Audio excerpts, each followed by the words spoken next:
Okay, welcome back, and it's another day, and I've relocated to the edge of the RSPB reserve at Dungeness, and I'm looking towards Lyd Church, and there's a little section here you'll see in the photograph. There's a bit of water, and it almost literally trails its way all the way up to the church, so it's really pretty.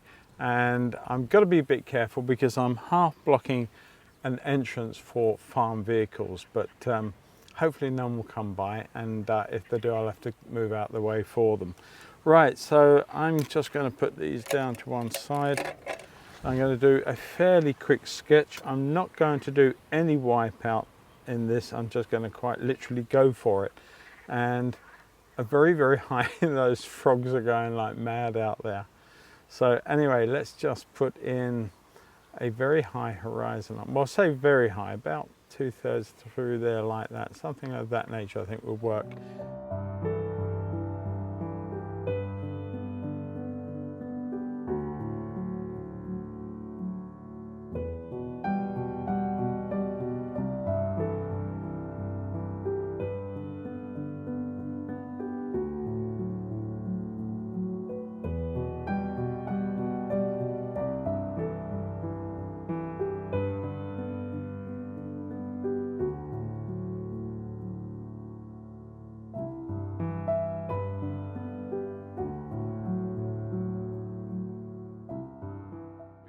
Absolutely fine. Okay, I think we've done enough of the drawing. As I say, the sky is very simple, I hope.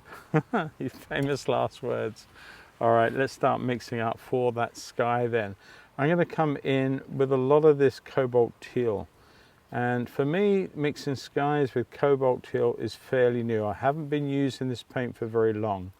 I'm going to put a little bit of cobalt into that and just see how that stacks up as a nice morning light colour. I think that's really pretty. Now you could argue that it's not that sort of greenish blue, but I'm going to be using it anyway. I like it. So take that all the way through there and all the way down.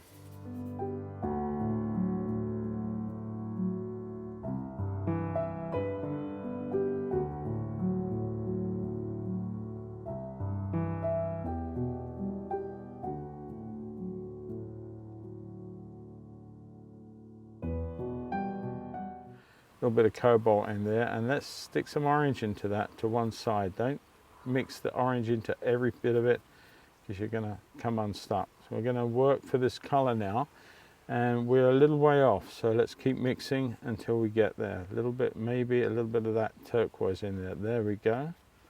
Starting to get there, but it's still too violet, too warm. I'm going to come back in with some ultramarine blue. See how that works. Test it, and I think that's a little too dark for our situation, so let's come in, mix a bit of that white down. My white paint for some reason a little bit stiff out of the tube, may have been separated a little bit, maybe a little bit laying down in one place too long. Just touch that in there, maybe a touch more cobalt blue into that. There we go, let's have a look.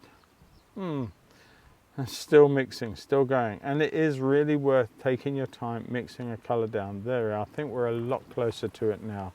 But let's just come in here. Even still, I feel that we could go down just a tone lighter than what we've got. There we are. Maybe that will be our answer.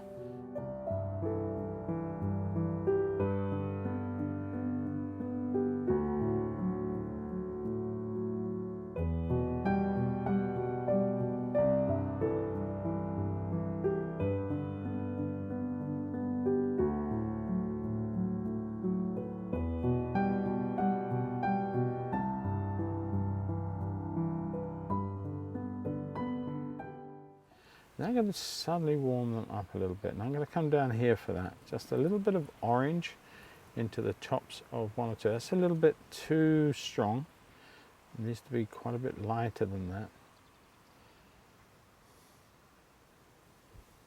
They just get a little warmer as they ascend in the sky. And that works beautifully. That orange into that blue is just special because they are working as complementaries. So they react with each other. Beautiful. You can just sort of see them getting that little bit of warmth as they ascend higher and higher.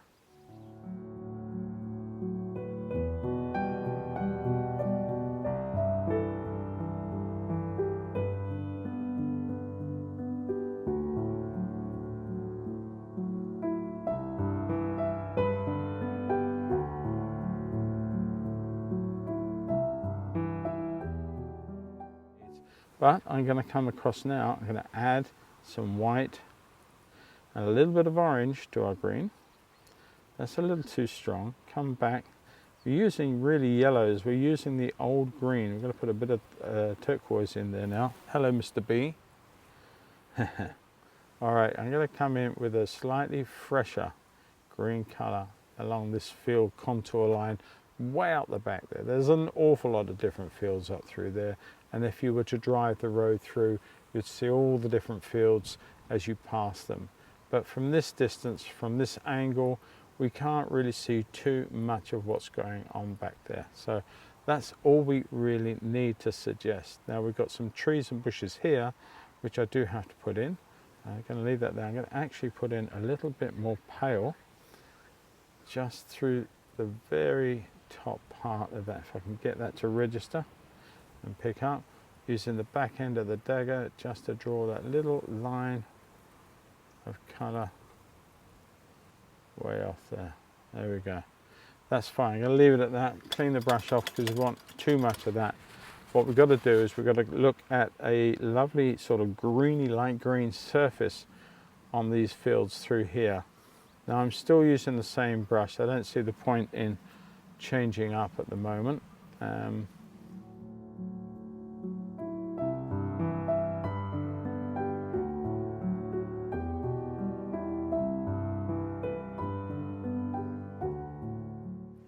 Very pale colour sitting right on top there, and I want to suggest that now before I forget it. So that's going to be those, and there are a few little taps of this light orangey pinky colour running through the background there. It really gives a nice lift to the green as well.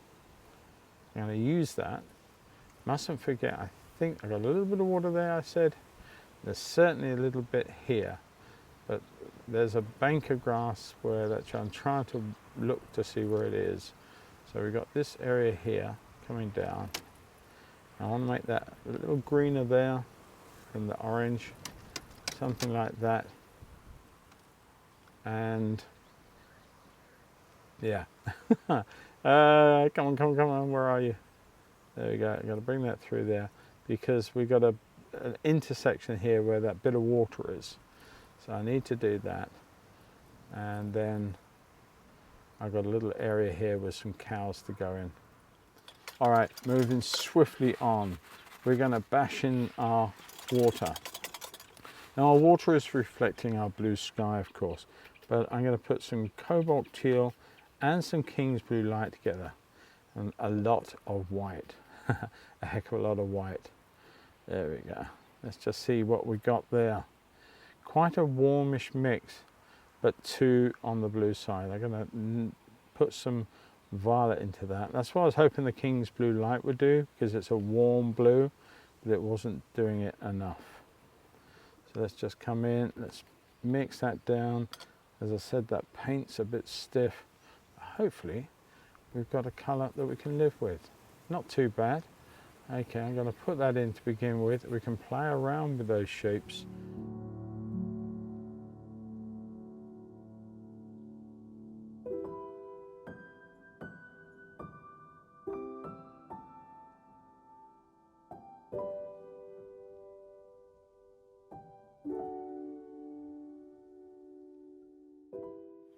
All right, so I'm going to put in now a little darker green colour. I've used a bit of umber and a little bit of my yellows and my oxides, bit of blue in there. I'm going to mix some of that green into it, a little bit more blue. Just want to come through here with the base of these reed bed through here. just a dark passage to start with, and then we can come back in and put any lights on that we want to. I'm going to use some of that also to suggest our reflections. Quite a crisp reflection. That's because we've got a lot of wind today and it's altering the surface of the water constantly. It's just not a still reflection at all. So we're going to use some of those colours that we've already mixed up to come back in and play around with some of these shapes and forms towards the end of the painting. I'm just going to come across with a little bit more here and here, and up through the back there. There we go. As a starting point, that's not so bad. I put a bit more blue as we recede this, and I'm going to suggest that through there, and a little bit more dark up through here. We've got that little bit of water that I mentioned earlier. Take that up through there.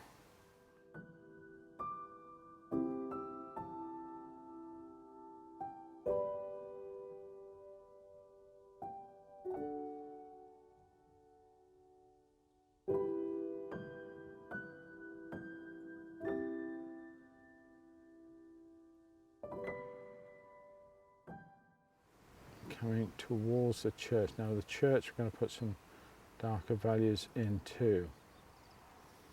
Way back up there. I'm going to put a bit more blue to those because they are a little bit cooler at the distance, and a bit of height to this one here, I think. There we go. Maybe a bit bluer still. Bring some of these shapes in here into the foreground. There are some houses in there. I'm going to bash a few colours in for those toward the end.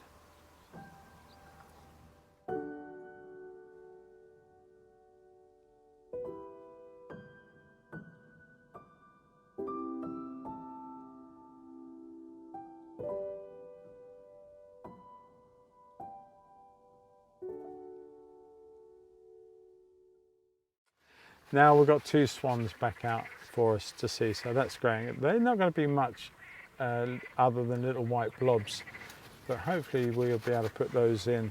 All right, so we've got a lot of fairly light tones in this, and I want to start thinking of putting some darker values in some of it very soon. I know we've got a bit of dark here, but we haven't got too much. But it is a lovely sunny day, lovely sunny morning, so it is quite high key. There isn't a lot of heavy shade at the moment as the sun is rising. So to just put it in for the sake of it doesn't really work too well. I'm going to come back there and put a little bit of blue, a bit of cobalt blue. I want to drag some of that through these areas here. Now I'm going to keep my lines, a little bit of my ultra in there as well. Keep your lines horizontal. Don't sort of suddenly go down like that with them. If you're going to bank of water, that's fine, but just keep them fairly horizontal and level.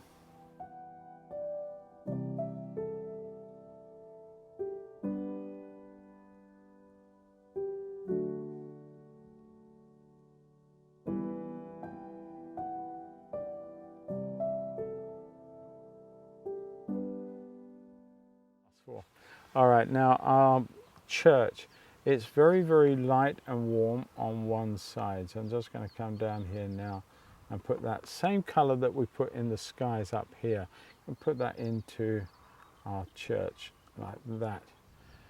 And I can tell it's windy.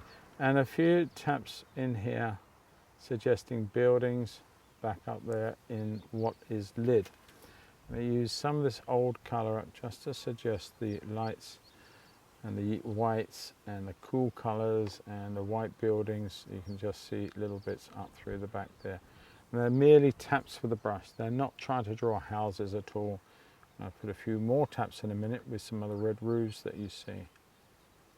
There you go. I think that just suggests that there is a town there or some dwelling. All right, I think that's more than enough to do that job.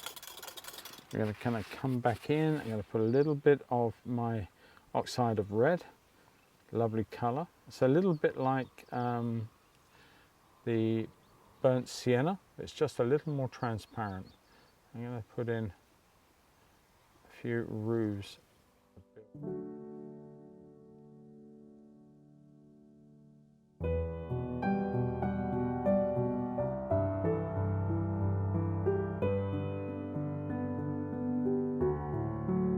What I will do is just pick up a little bit of that, just tidy this area up in here down the side of the church. And a little bit of drift, there we are.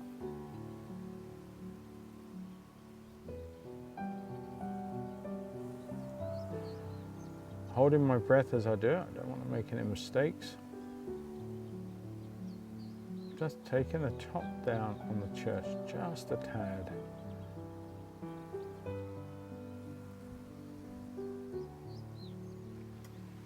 That's good.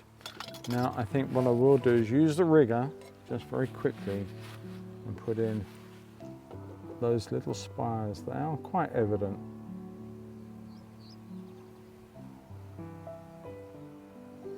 I think that's probably enough to do it. And leave that alone. I'm going to need that in a moment, and let's just crack on. Now we're going to get some serious greens working quite fast. I'm going to bring some in here.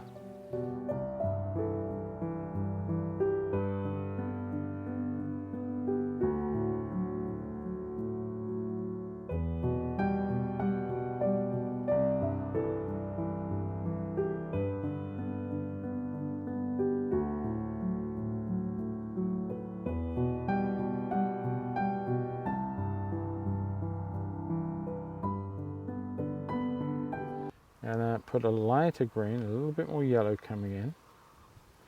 Just going to bring that little bit of fresh colour on that far bank. As I said, we lose a bit of that water, and I have lost it. Predominantly I've lost it, but it sort of appears and disappears on you. So I'm not overly worried by doing that.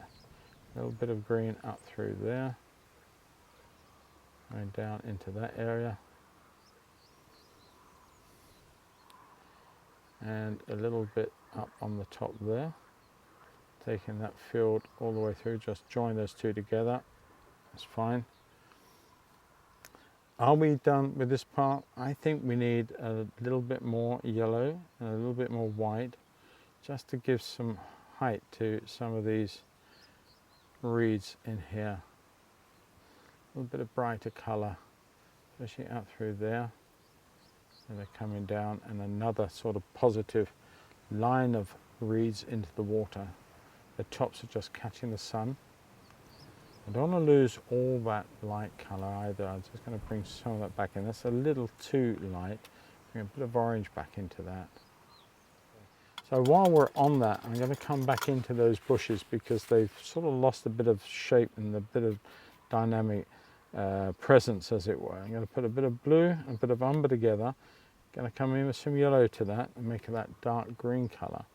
Let's come back in now and let's just give these a little bit more presence, a little bit more stature.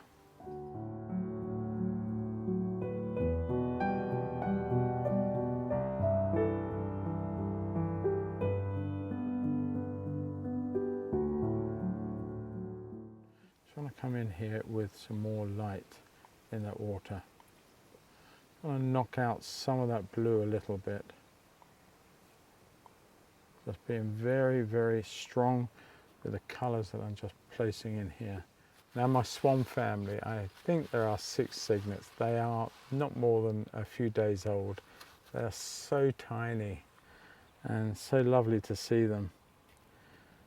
And I've got to say, you don't see things like that sitting in your studio or in your house painting pictures from a magazine.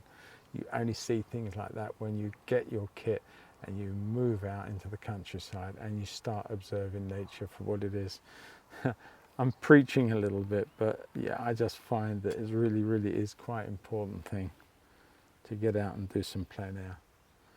Anyway, enough of that. We won't preach anymore until the next time. All right. Just replacing some of that colour with this violet colour. What I'm going to do now, I've got enough white here and I'm going to put a little bit of orange to that. That's probably way too much, a little bit of yellow too.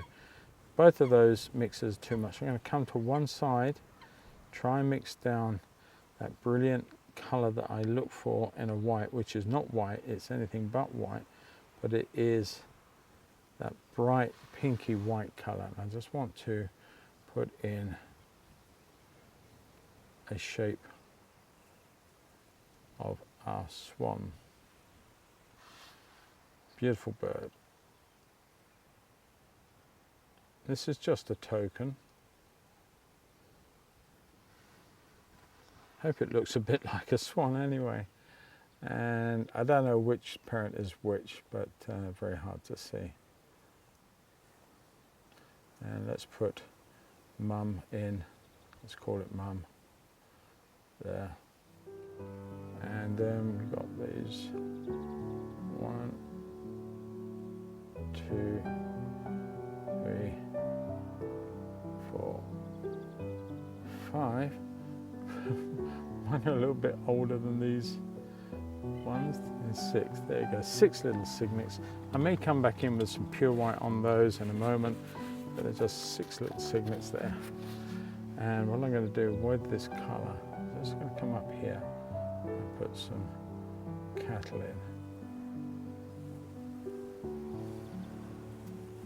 Way up here on this field. There's some different colour ones, but there's quite a few whitish ones as well.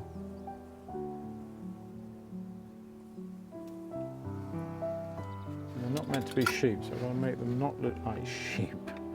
I come in with some of that red, oxide of red, give some of them a little bit of a colour. They look a little bit brown and white maybe.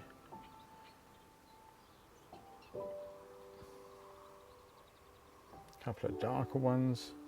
I think there's a couple of blackish ones out there too. Just trying to suggest that the cattle are there. Just mix a bit of that black. I do happen to have a little bit of black on this, so I'm going to cheat a little bit and just quite simply use some of that black.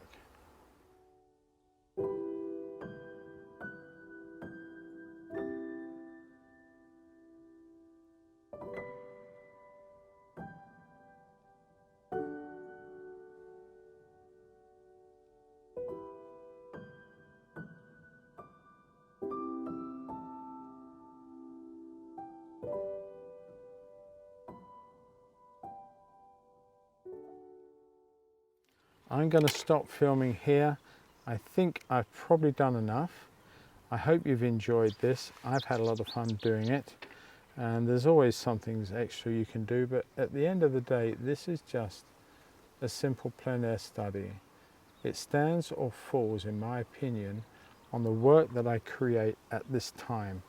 I don't sort of see any value really in taking it back to the studio and working on it a whole lot more and changing what you saw, what you did that first time round. And quite honestly, I feel that if you want to do that, there's nothing stopping you from doing another study, but do one in the studio. So the two are very, very different from each other. Anyway, I'm going to come back in a moment because I want to take the camera off and take some pictures of these beautiful swans as they come round near me. So I'm going to catch each and every one of you in the next video. Hope you've enjoyed it. As I say, take care. Don't forget, support the channel by subscribing to it, add comments, share it, like it, all of those things. I catch each and every one of you in the very next video. Wherever it is, whatever I'm doing, catch you all very, very soon. Stay safe, enjoy your painting. Take care, everybody. Bye-bye.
you.